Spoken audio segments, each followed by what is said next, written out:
Hey folks, this is just a quick video to review week 1 of our Management 550 MBA class that we had last week in preparation for this Wednesday's class. And also it's an opportunity, I think, for those that speak English as a second language to maybe have me speak a bit slower, or for them to replay it so they are certain they know what is due this coming Wednesday.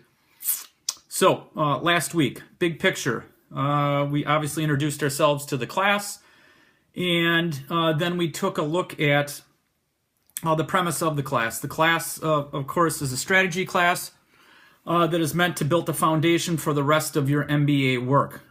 Strategy being one of the main tools that managers, organizations, businesses use to fulfill their short and long-term goals. The goal, of course, of being profitable and being able to sustain that profitability, because without profit, you can't really do anything else. We made the argument that there are many functional areas of an organization: accounting, finance, IT, HR, management.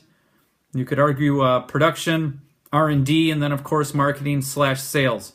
I tried at least to argue from the point of view that without marketing, creating, communicating, and delivering a message of value, all the other functional areas are relatively moot, because when it's all said and done, marketing is basically responsible for connecting that value placeholder, the dollar that they charge for the product or service, to that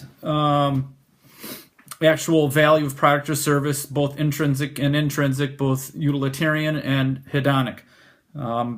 Organizations that communicate that message of value well, because they have a great product with other resources and capabilities, typically have a sustainable profitability over their competition. And that, of course, is the premise of what this strategy course is helping us think about. So it really is a class to start setting a stage on how do we think strategically with an organization. So we spent some time going through just kind of what is strategy 101, looking at it from kind of a hierarchy of defining the win or the goal, which then moves down to the strategy, which then moves to the objective, which then moves to the tactic.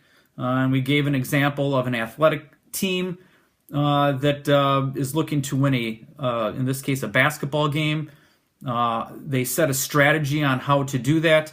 They develop objectives based on that. And then finally, at the tactical level, they get in the weeds. We are trying to think more on the 10,000 foot level rather than getting into the weeds of tactics at this point. We also recognized in our discussion, I hope or believe last week, that strategy and strategy thought theory, and therefore practice, has been around for a long time. Formalized really in the 1950s, 1960s, and in the last 10 years has really taken off as a field of study. And therefore we have a bunch of different strategic theories or models that can be applied to organizations, literally hundreds almost of them. Recognizing that no one strategy is correct or perfect. We will spend some time really drilling down on Porter's 5 forces model, which is a classical model, but our Reeves text is also looking at other models and made the argument that organizations really should assess their capabilities, their industry, and some factors related to that to determine which strategy or menu of strategies within a certain sphere 5 is most appropriate.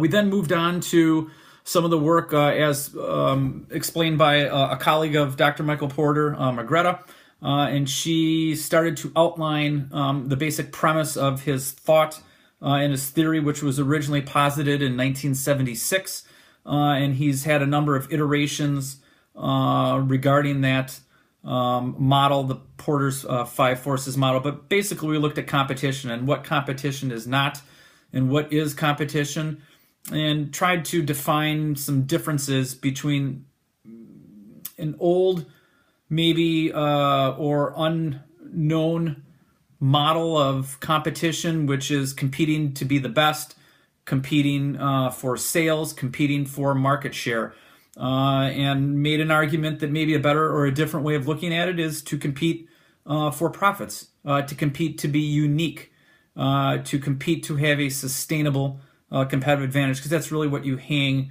your value hat on and attach that to a price in a competitive marketplace, whether that is B2C or it is B2B. And had a couple cases and discussions regarding that. So moving forward, what to think about for this Wednesday.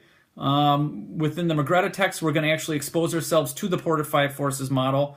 What are those 5 forces? How do we analyze them? There's a worksheet that we'll take a look at, and why he picked those 5 forces and why he believes that is an important way to determine and set strategy. Knowing that, of course, again, it is not the only model, it is not a perfect model, but it is one that is used in many instances, and I think it would be important for us to take a deeper look at that specific strategic model. In the Reeves text, we're going to look at Chapter 2, which we didn't quite get to last week, which is on the classical model of strategy, at least the bigger category of the classical model, and there's a bunch of ones within that, Porter's being one of them, SWOT being another, PEST examples.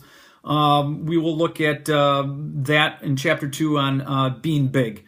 And then we'll also expose ourselves to Chapter 3, which is a different category of model, being adaptive or being fast. If you're in that industry, they argue that you should be taking a look at some of those, and we'll look at the characteristics within that.